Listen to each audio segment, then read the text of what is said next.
Now, boys and girls, we're back with Chapter 6, Seen and Unseen.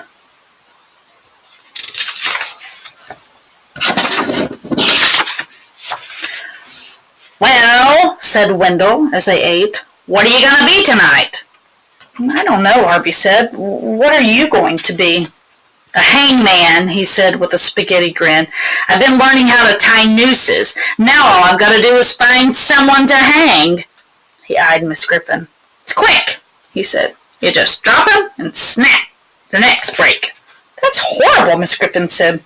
"Why do you boys always love talking about ghosts and murders and hangings?" "Because it's exciting," Wendell said. "You're monsters," she replied, with a hint of a smile. "That's what you are, monsters." "Harvey is," Wendell said. "I've seen him filing down his teeth." "Is it a full moon?" Harvey said, smearing ketchup around his mouth and putting on a twitch. "I hope so. I need blood. Fresh blood." "Good," said Wendell. "You can be a vampire. I'll hang him, and you can suck the blood." "Horrible," Miss Griffin said again. "Just horrible." Perhaps the house had heard Harvey wishing for a full moon, because when he and Wendell traipsed upstairs and looked out the landing window, there, hanging between the bare branches of the trees, was a moon as wide and as white as a dead man's smile. "Look at it," Harvey said. "I can see every crater. It's perfect." "Ha! Oh, that's just the start," Wendell promised, and led Harvey to a large, musty room, which had been filled with clothes of every description. Some were hung on hooks and coat hangers, some were in baskets like actors' costumes. Still more were heaped at the far end of the room on the dusty floor, and half hidden until Wendell cleared the way was a sight that made Harvey gasp. A wall covered from floor to ceiling with masks. "Where did they all come from?" Harvey said as he gaped at this spectacle. "Mr. Hood collects them," Wendell explained. "And the clothes are just stuff the kids who visited here left behind."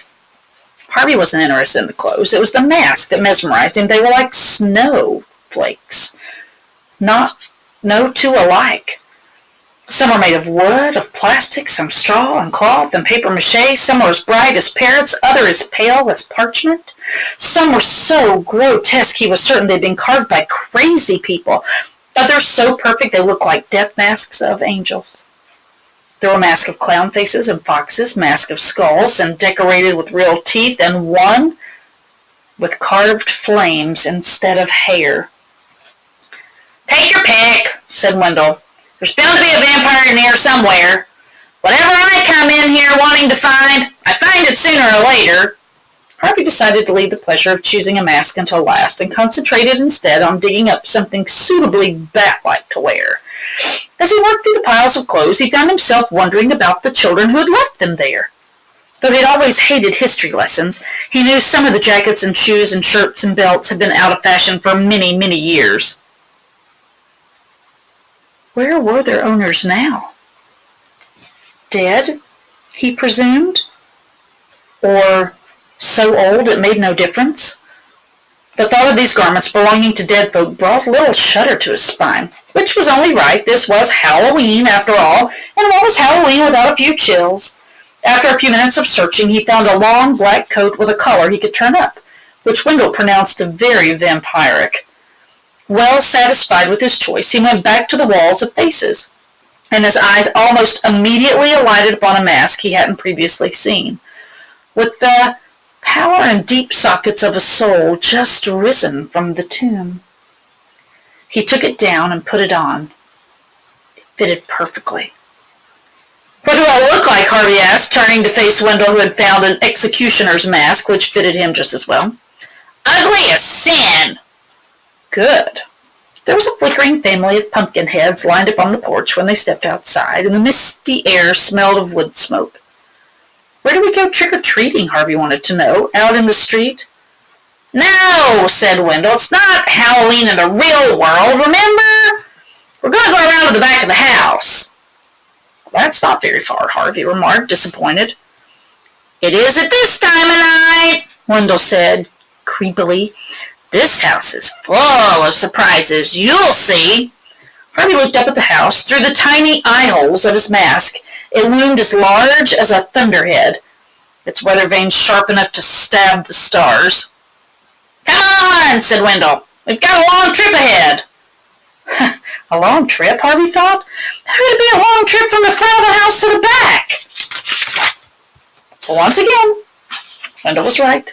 The house was full of surprises. The trip, which would have been a 2-minute walk in the bright afternoon, soon became a trek that Harvey was wishing he had brought a flashlight and a map.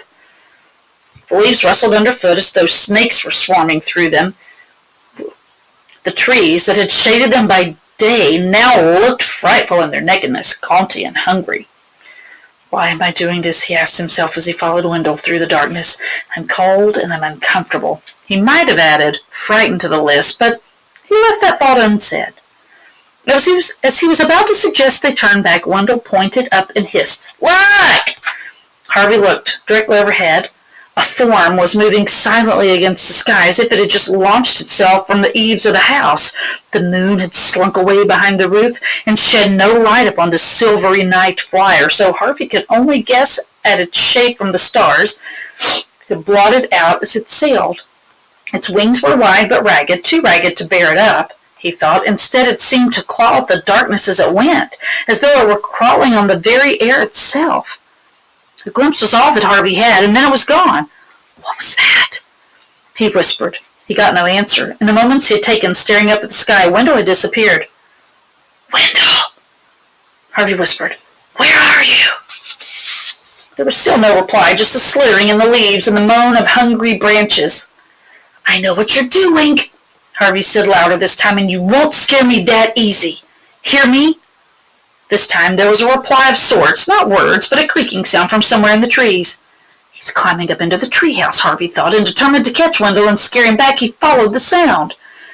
Despite the nakedness of the branches, their mesh kept all but a glimmer of starlight from falling on the groves. He slipped his mask down around his neck as to see a little better, but even then he was nearly blind. He had to listen out for the sound of Wendell's ascent to guide him. He could still hear the creaks plainly enough, and stumbled in their direction, his arms outstretched to grasp the ladder when he reached it. Now the sound was so loud he was certain he must be standing beneath the tree. He looked up hoping to catch a glimpse of the trickster, but as he did so, something brushed his face. He snatched at it, but it was gone, at least for the moment. Then it came again, brushing his brow from the other side. He snatched at it a second time, then, as it touched him again, he caught hold of it. "Gotcha!" he cried. His yell of triumph was followed by a rush of air and the sound of something crashing to the ground. At his side, he jumped, but he refused to let go of whatever he was holding. "Wendell!" he called. By the way of reply, a flame flared in the darkness behind him, and a firework erupted into a shower of green sparks, its light making a gangrenous cavern of the grove. By its flickering light, he saw what he held, and seeing let out a panicked yammering that had the crows rising from their roosts overhead. It was not a ladder, he heard creaking. It was a rope. No, not even a rope, a noose, and in his hand the leg of a man hanging from the noose. He let go of it and stumbled backward, barely suppressing a second shout as his eyes rose to meet the dead man's stare. To judge by his expression, he had died horribly. His tongue lolled from his foamy lips. His veins were swollen with blood. His head looked like a pumpkin. Either that or it was a pumpkin. A fresh fountain of sparks now burst from the fireworks, and Harvey saw the truth of the matter. The limb he held was a stuffed trouser leg, the body a coat spilling bundles of clothes, that head a mask on a pumpkin with cream for spittle and eggs for eyes. "Wendell!" he yelled, turning his back on the scene of execution. Wendell was standing on the far side of the fireworks, his ear-to-ear grin lit by spitting sparks. He looked like a little demon fresh from the inferno.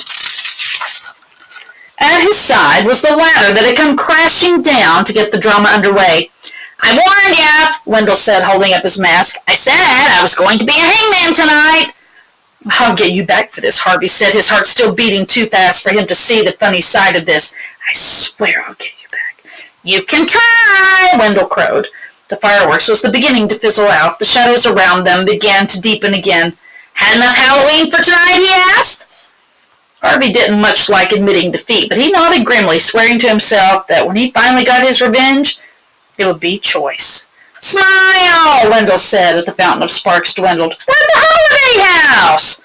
The light had almost gone, and even though Harvey was still enraged at Wendell, and at himself for being such a sucker, he couldn't let it die away without making peace. All right, he said, allowing himself a tiny smile. There'll be other nights.